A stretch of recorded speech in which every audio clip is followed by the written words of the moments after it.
Welcome back, everyone. I'm the Bella Gamer, and it's a Lancer video? Hey! Hell of the Wild released just yesterday, so I'm free from my shackles. Though, if you are a Hell of the Wild enjoyer, then no, I will be covering the rest of the book. I'm just going to start spacing it off and taking my weekends back because, it's really hard putting out a lot of videos. Granted, there's still more Paizo stuff coming down the line, so don't worry.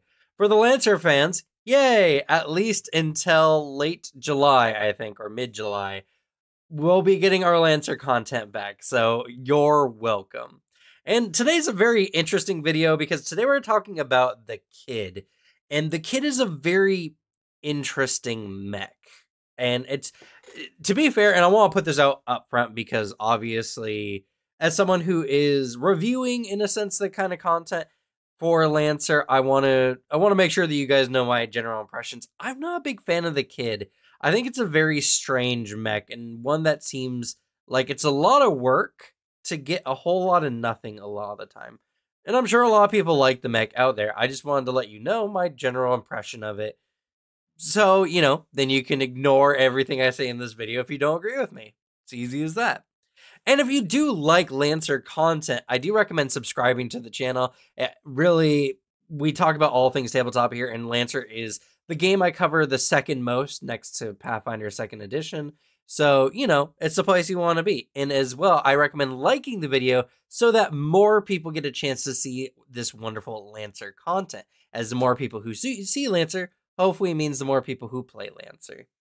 But let's go ahead and get on talking with the Kid. The Kid is a support type frame that specializes in kind of tech actions, but kind of not. It's a deployable style of play. They get bonuses for deploying things, drones or deployables, and they have special actions that can affect tech actions, and they have some really cool buffs. Honestly, this license has probably some of the strongest support tech actions in the game, which is absolutely amazing. It's just kind of wrapped up in this weird identity of just being a problem child, which you'll see all here in a little bit. But let's go ahead and take a look at the stats. So, taking a look at the stats, we have some weird conflicting parts almost. So, we have 2 armor, but only 6 HP. We have only 6 evasion, but we have a massive 12 E defense. I think being the highest or one of the highest E defenses currently in the game. This is a weird lineup that makes this mech somewhat difficult for me to place where it should stand on the battlefield, especially when you consider it only has an 8 sensor range, which does put it out of the range of most medium weapons, but it also doesn't place it in the long range distance either. It seems like where the positioning they want for the Kid is behind your allies at about like a 5 space distance, give or take, a 5 hex distance. So yeah, it also gets a bonus to tech attack. So you would think that they would put at least a sensor range of 10 in here just to secure it in that kind of long-ish range distance.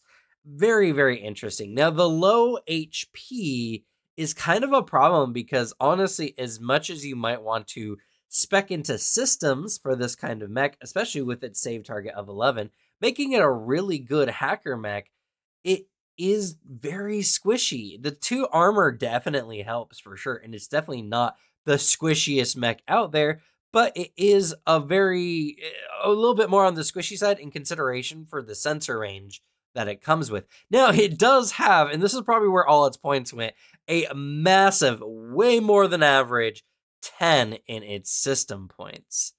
It also has like on the higher end of average repair capacity and an average level of heat capacity. This is just a weird mech. It seems to be a mech that you want to be tied to an ally. You want to be a good like 5 hexes behind your nearest ally on the battlefield.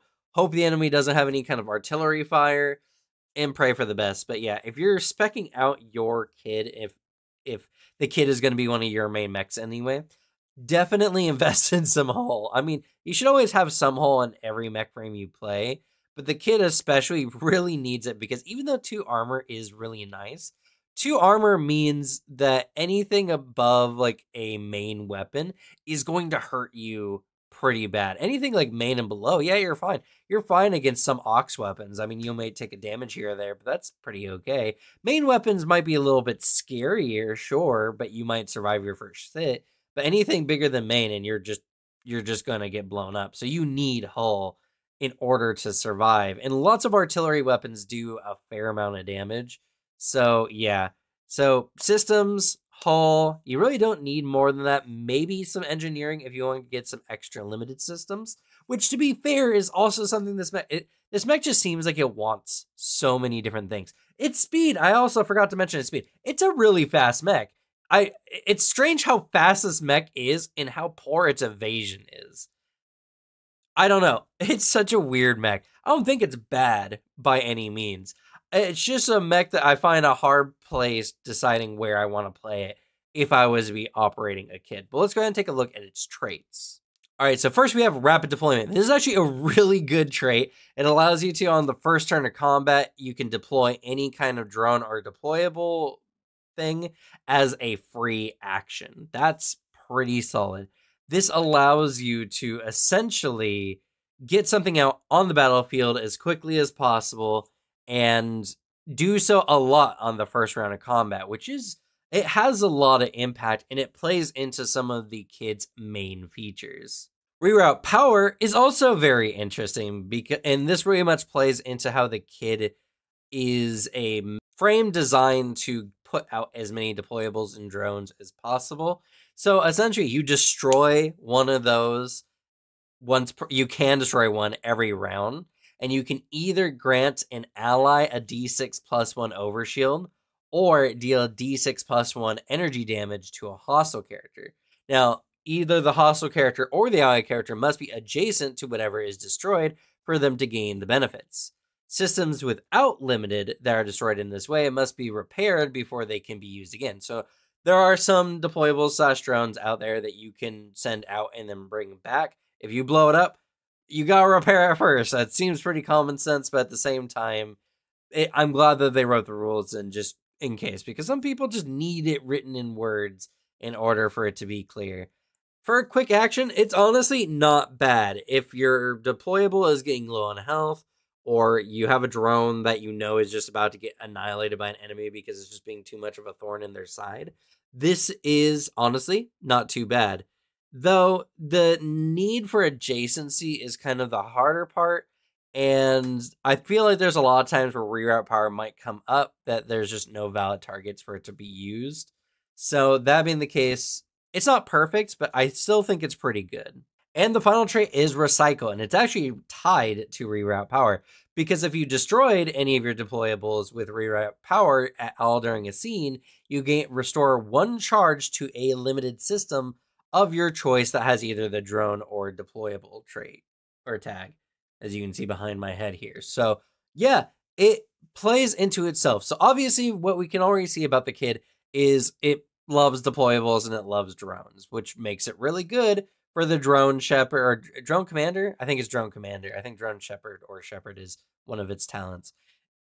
Style of play, which honestly is kind of cool.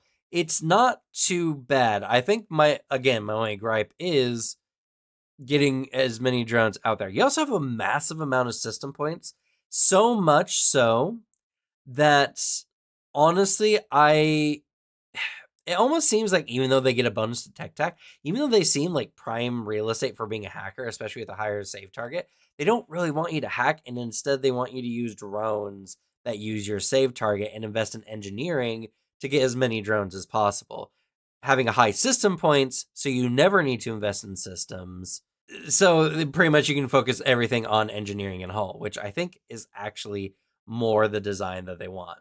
Next up, we got a main mount. That's it. Honestly, if a mech has a singular frame, I'd prefer it to be, or a singular mount, I would prefer for it to be either a flex mount or a main ox, or even an ox or something like that. But main is very specific. You want at least a main weapon slot so that you can use the one main weapon that this license has, which is not too terrible.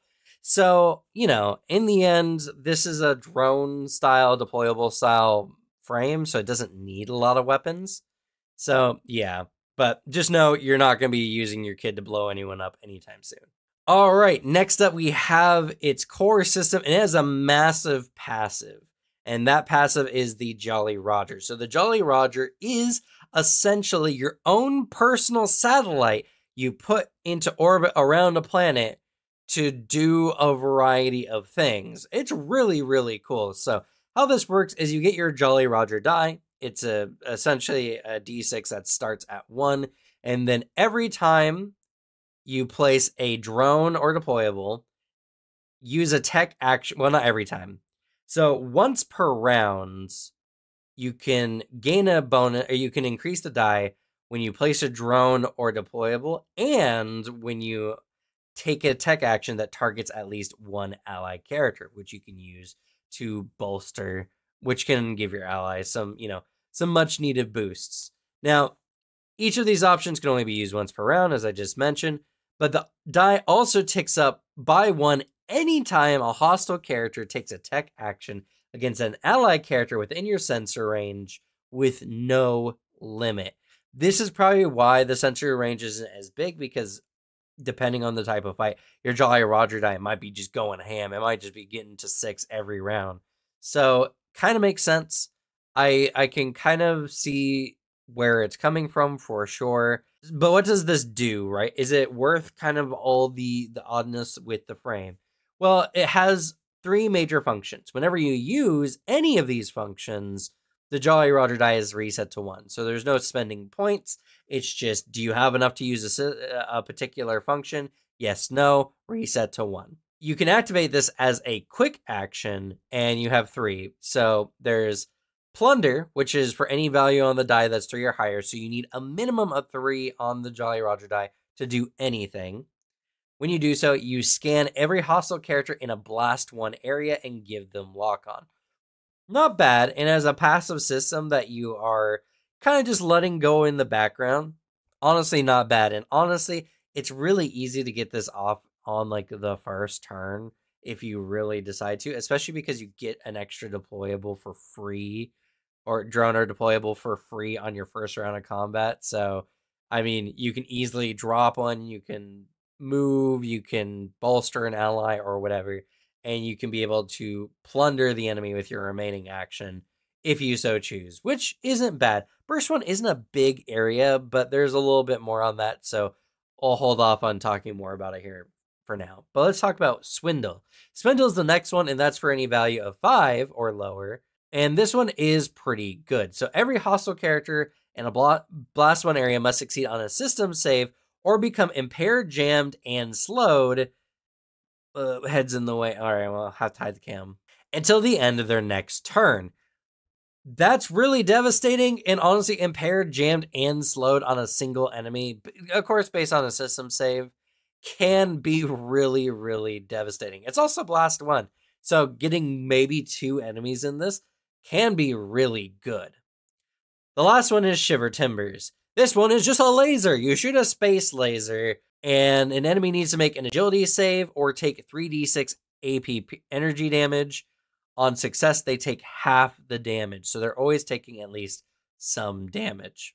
Now, for any of these particular systems, you don't have to necessarily worry about the range. They all have an effective range of the battlefield, and even the laser can shoot through things like cover, though anything that's more potent, typically like abilities or anything like that, they still function as normally and can block the laser as normally. So you can't shoot into the Napoleon's dome, for instance, with this laser, despite what it says. So that being the case, it's very good. It allows you to, if you're in a round, you technically have an additional weapon that does 3d6 armor-piercing energy damage, which is pretty good. Honestly, all of these are really, really good, and so this is kind of what makes the kid solid. Its stat line isn't terrible, as I mentioned before. It's got pretty decent traits, and the Jolly Roger is a solid passive system that is a weapon, can do lock-on, can even, it's a support, debuff, and damaging effect all wrapped in one. Granted, Shiver Timbers is not going to be used as often, but if we go all the way down to the bottom here, we see the teeny tiny active. So if you spend your core point for the rest of the scene, Plunder and Swindle, the first two that I mentioned, become Blast 2, and Shiver Timbers affects all characters in a line of 10 path. So that being the case, yeah, honestly, this is a really easy one to just lock in real early. You're in the fight of whatever mission you're on. Pop Skull and Bones. Now you're doing mass lock on. Burst 2 is pretty sizable, and thus is something that I can see being used a lot more for even Plunder. Swindle and Shiver Timbers as much as you can. It's very easy to get at least 2 points on your Jolly Roger die every round. So you can Plunder pretty frequently, and you can do Swindle every other round.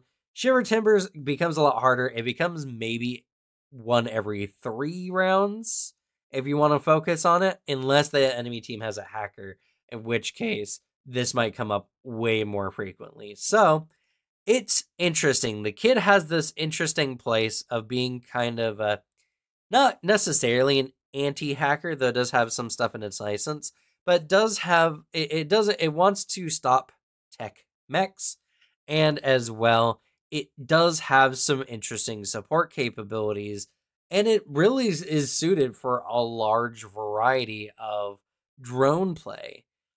So, it's not a very flexible design. I don't feel like this particular mech can be used in a lot of different ways. And if you're going like a hacker mech where you're doing a lot of tech actions to mess the enemy up more, your slightly reduced sensors and your weaker frame is going to make it much more difficult. So just stuff to keep in mind. But let's go and take a look at the license to see what it offers.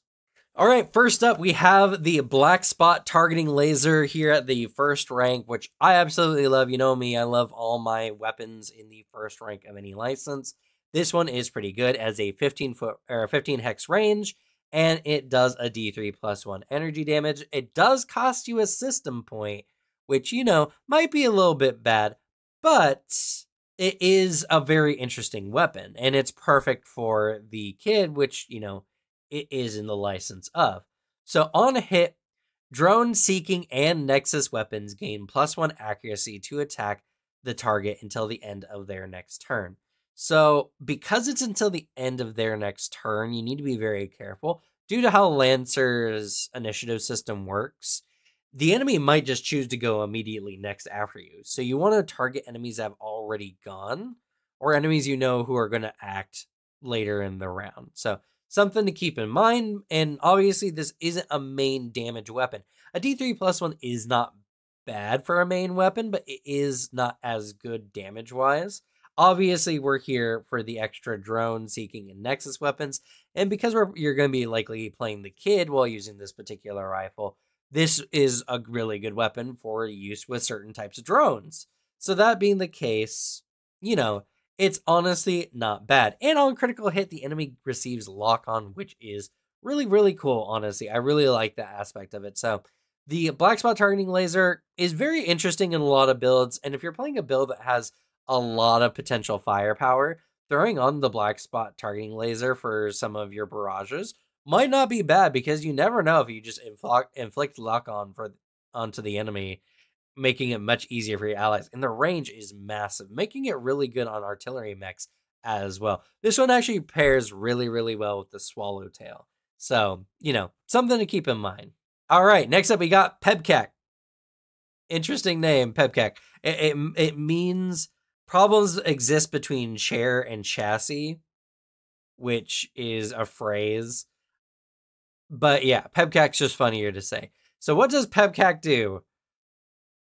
What it's supposed to do is you use this on an ally, and this particular system, which is only 2 system points, by the way, ends all effects caused by tech actions, stops NHP cascades, and gives the target immunity to all tech actions, hostile and allied, other than this one, though this can't be used on jammed characters.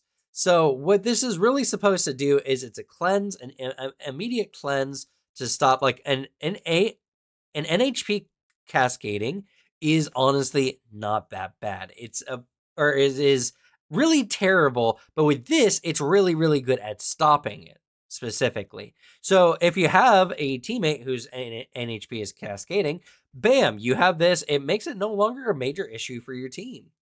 There are some enemies out there where their tech actions can really create havoc for your team. So being able to cleanse those easily or even give immunity to such things can be really good, especially if you're going up against Horus mechs for whatever reason.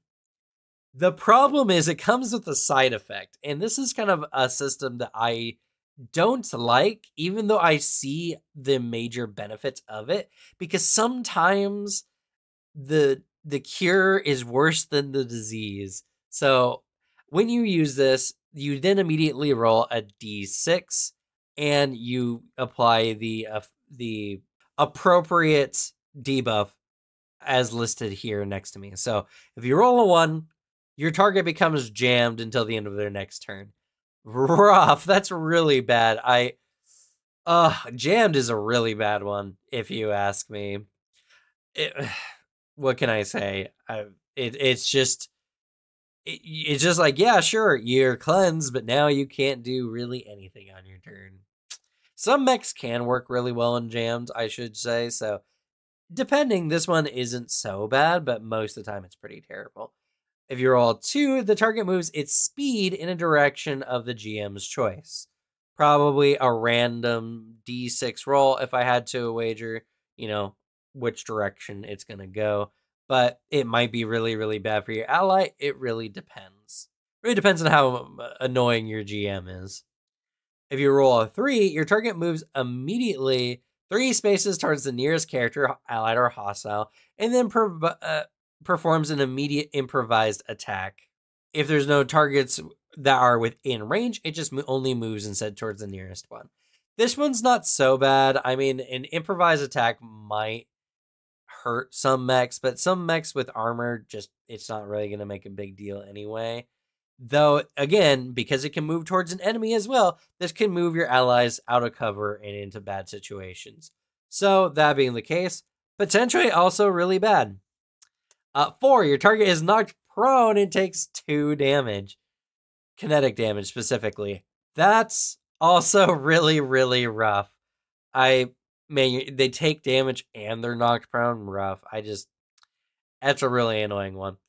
5, your target vents a d6 heat and deals that amount of damage deals the amount cooled as energy damage to all adjacent characters.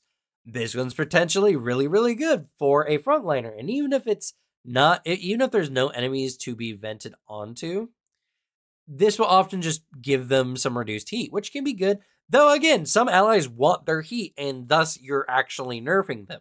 So potentially bad. Though I would say more often than not good, though this can affect also ally characters, which means if your allies are clumped up, Pepcat can be very dangerous.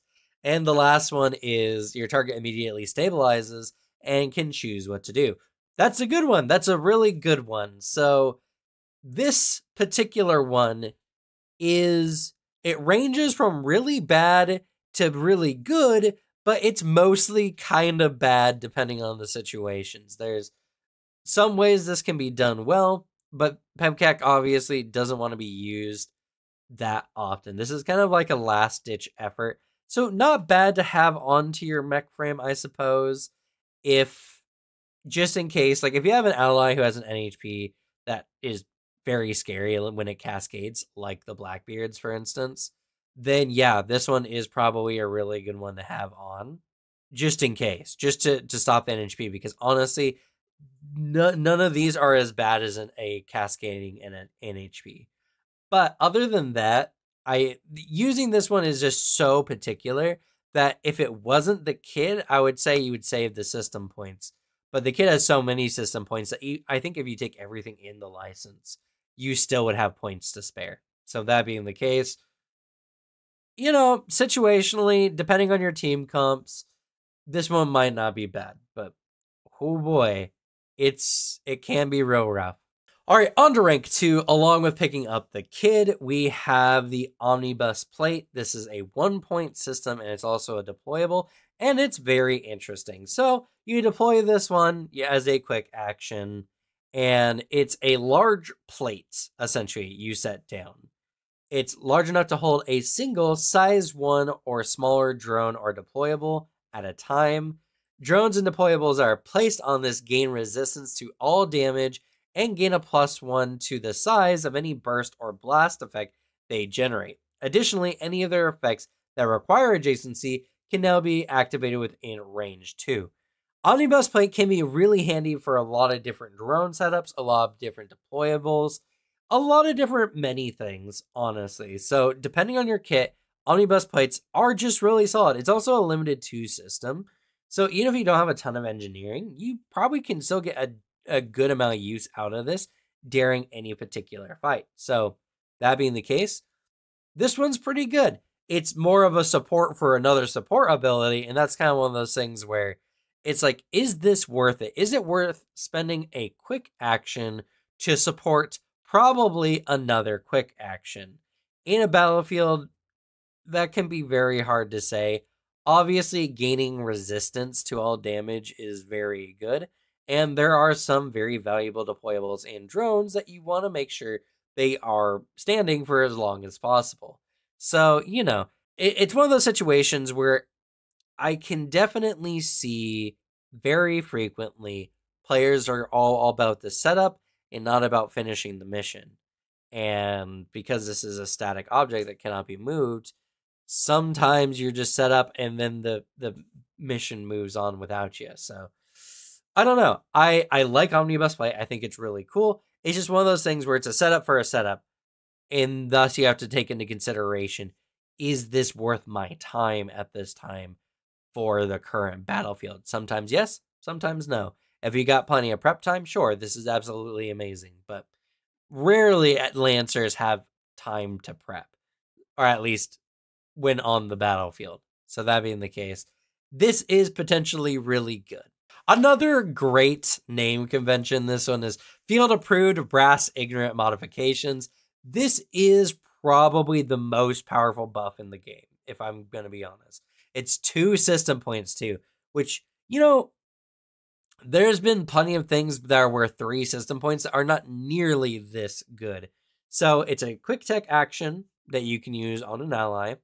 And when you use this on an ally, the next time whenever they use a range or melee attack roll, the attack's damage cannot be reduced in any way, which is nuts. And the kick from the weapon knocks them back 1 space in any direction after the attack. And, well, we'll get to that, but on a hit, the target must succeed on a hull save or be knocked prone. The effect ends when your target successfully hits with a ranged or melee attack, or at the end of the scene. So yeah, this is an amp that lasts until it hits, which is really, really good. And it knocks the enemy prone based on a hull save. The one weird part about this is the kick from the weapon makes them move back a space, but in any direction. I don't know what that means. Back a space and any direction are 2 very different things. Could someone who uses this weapon move forward in a way? That's not what it is. Looks like it's designed to be used, but it says in any direction. This could be really fun, honestly. Every time you use your weapon, your mech kind of moves, slides a little bit. If it was just backwards, I could see this being more of an issue, especially for a melee mech, because then they're like out of range. But if it's any direction, I mean, I don't know. I hate writing like this. It's so ambiguous. Back 1 space in any direction after the attack is very conflicting writing wise. I mean, as a GM, I probably would just make it you always move back away from the direction that you fired. That makes the most sense. But I don't know if that's the intended design. So who knows? Play it how you see fit. But yeah, really good. The fact that this makes the attack be unable to be reduced in any way and on a hit can knock an enemy prone is insane. There's also no limitations. This can just be used on an ally round after round after round as long as they're hitting, which they're likely to hit, honestly. And you could potentially pop this onto multiple allies with, overcharging. So, or you don't even need to, you don't even need to overcharge, I don't think. You can just do this on multiple allies. So, yeah, this is a really powerful effect. It's really good. The only thing it really doesn't do is add damage, but like reducing damage is in one way, adding damage to the attack. So it kind of just does all in one. It's very powerful. I have nothing to complain about on this one. It's just really, really good. All right, we're finally here at rank 3, and we have the Forge-2 Subaltern Squad. It's a little construction squad that you can deploy out that makes a construction. Now, this one's very interesting because it has, you can see it behind my here, 4 different forms it can take. But that's not even the best part. The best part is it has limited 6. You can use this 6 times. That's insane. That's something that makes this very interesting. Now, as a quick action, you can drop any of these, and if you use Overcharge to drop the system again, ignoring its once per round limit, the second project must be adjacent to the first one, which for many of these, I don't really see a reason why other than maybe the emplacement one, which we're going to talk about here in a moment. But yeah, and not only that, but when any of these projects finish, they then gain 10 HP. Now, this one pairs really well with the Omnibus plate because then they get resistance, making these deployables even harder to deal with. But let's go ahead and take a look at what emplacements we can drop. So first off, we have the emplacement. The emplacement is essentially a treehouse. It is a 3-space high sheltered sniping post, essentially. I mean, it's 3 spaces up. And it can hold a size 1 mech or any character that is size 1. And the interesting thing as well is it also has a roof that you can then place drones on top of or other deployables or even characters. So 2 characters can technically be in this thing. So you get this little treehouse. It's 3 spaces high, and the top space where your mech sits will be covered in all directions, benefiting from hard cover, which is very, very solid. Now, to get into the treehouse, you do need to spend a separate action, not movement action. You need to spend a separate action, quick action, to get in and out of it. So there is a little bit of an action load to kind of make use of this. But otherwise, this is really good for a lot of different sniping mechs. This is a really, and artillery mechs in general, this is a really good emplacement. You get hard cover from every direction. You're placed pretty high up by most standards. There are some, size 5 buildings you might have to worry about, but for a lot of battlefields, this gives you a lot of ability to shoot over cover. It just is good, and 2 characters can technically stand on this, one inside and one on top of it, or you could drop a drone on top of it and have an extra little sentry drone on top. It's very interesting. I think the emplacement is very cool and is probably my favorite one in the batch. But let's look at some of the other ones. Next up, we have Snare Foam. Snare Foam creates a burst 2 area of difficult terrain, though if the projector gets destroyed, the difficult terrain goes away. So it creates a sizable burst 2 area of difficult terrain, which can be really good. The enemies will have to try to destroy it in order to get rid of the difficult terrain. And if you have an omnibus plate and if the project actually goes off, oh, I totally forgot. So how the projects work, by the way, you send your subalterns out to begin working on this. So when they start, they have the same stats, but they don't come into effect until the start of your next turn. So there is a turn of possible interference that your enemies can do with whatever is being made. So something to keep in mind. When it's done, they then get the plus 10 HP, making them very durable, and with the Omni base, even more durable than that. So Snare Foam is really good, but you gotta remember, it takes a whole round essentially for it to go off. So don't just throw it in front of your enemies and then be like, well, that'll slow them down, because it probably won't. Snare foam is better used in like some hallway situations or some corridor situations where the enemies need to get through this to get to where they need to go or to even possibly retreat. And so it's more of a trap than anything, making it harder, and they have to destroy whatever it is before they can move on easily, or they get stuck in the foam. So potentially really good, but it's not something you can just drop and then run away from, because the enemies are probably just going to run past it anyway. So something to keep in mind. Next up is the damping station. This one is good, but in only specific situations, though, because the system can be used in any number of ways. Honestly, it's just a good option to have because you can just use one of the other options when it's not relevant.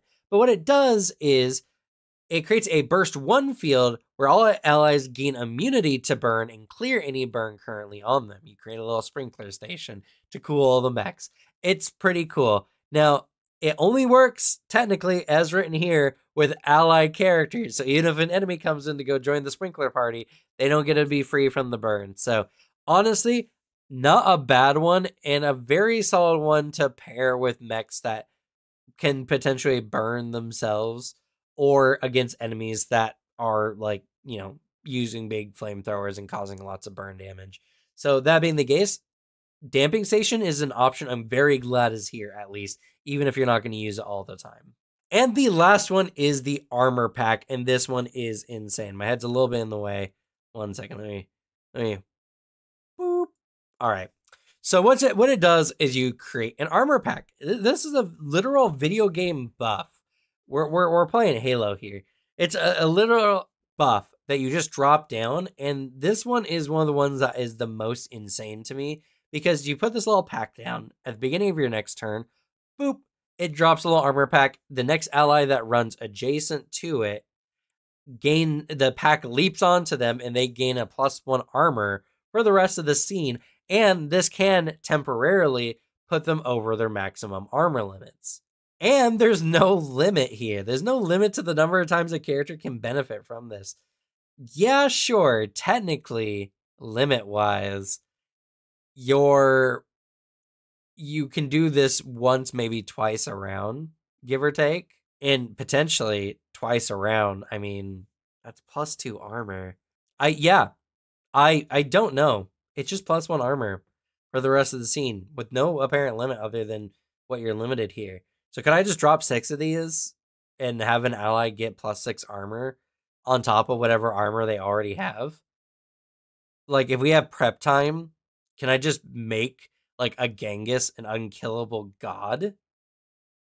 Armor pack is a little broken, if you ask me. I think this one is ripe for abuse, and there's not been any clear text, and there's been this whole thing with bonuses before that I've gone through in some other videos.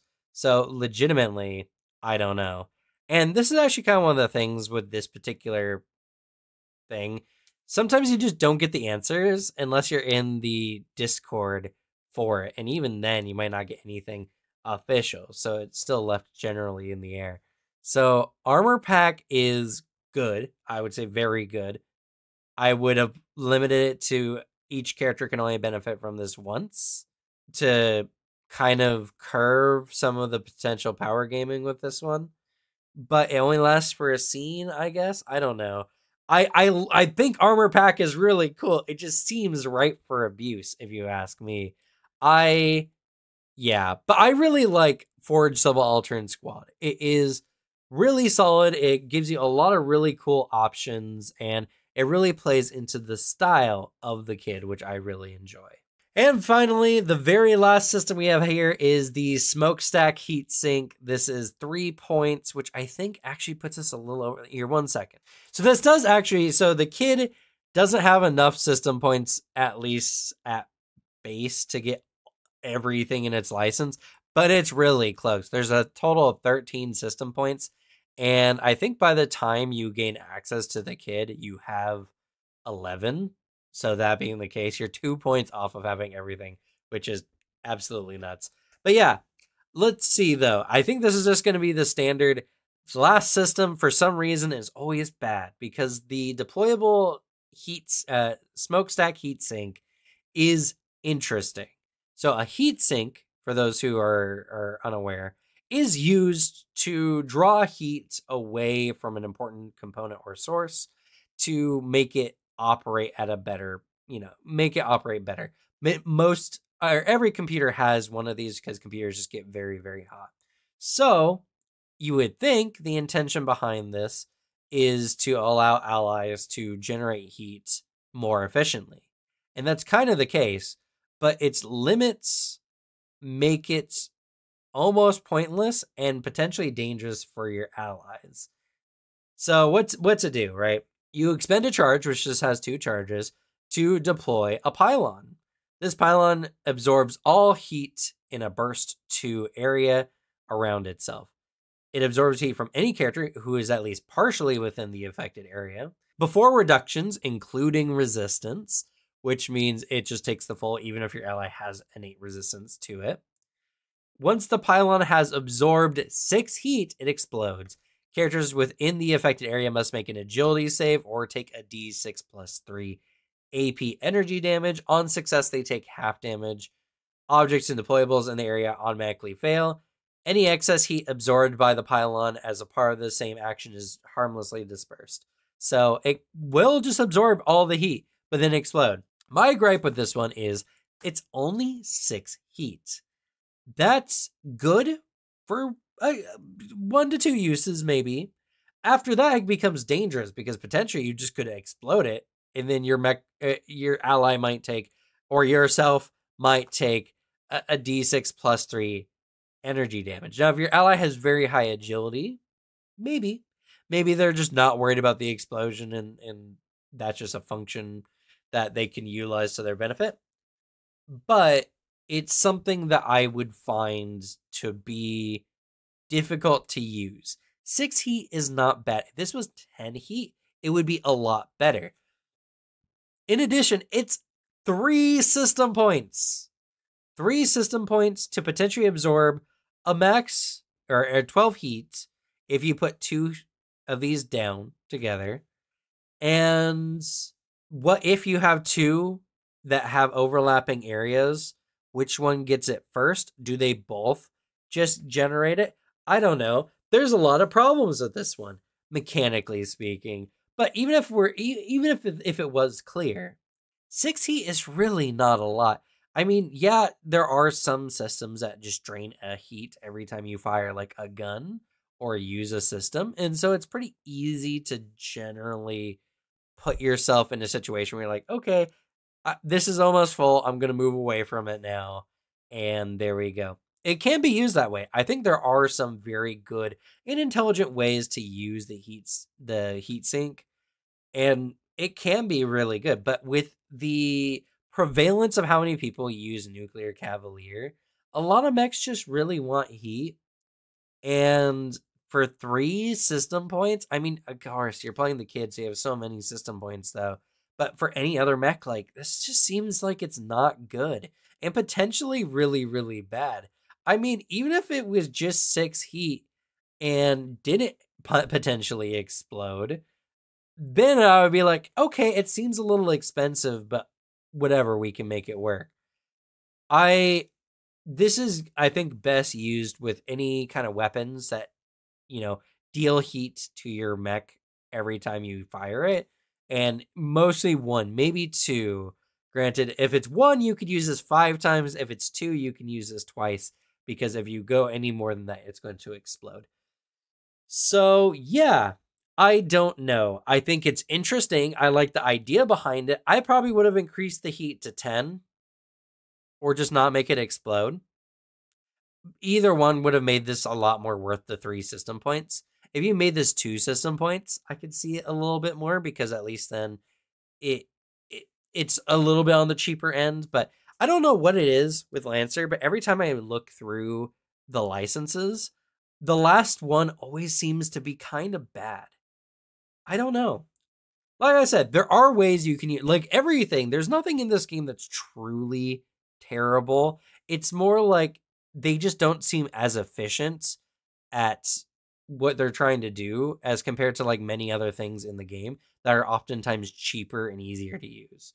So yeah, that is going to be it for The Kid. Now, another interesting thing is drones are mentioned many, many times in the kid, all over it, and there's literally not a single drone offered by the kid's license. That's insane. I think that's so weird. And it's like, it seems like a kind of style that really wants to use lots of drones. And yeah, sure, there are a couple GMS drones that you can use, but still, it just seems like it's meant to be a drone style mech. And it's more of a deployable mech, which is fine. They have some really good deployables. I really like the Subaltern Squad, and I like what Omni Busplate can do in some situations.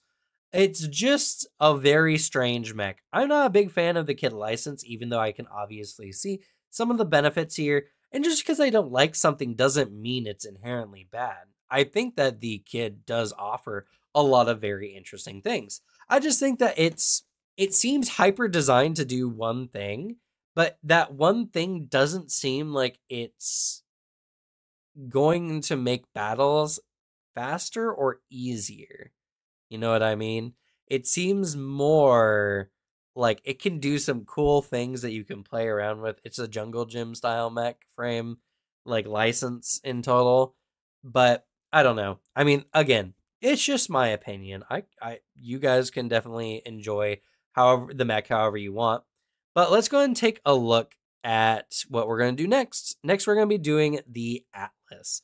So if you're a big Atlas fan, which I know many of you are, stay tuned. Next week, we'll be tackling this one. So that's going to be it for me. Thank you all so much for watching. Good luck with your games. Leave the bad luck to me. And I'll see you all next time. Bye.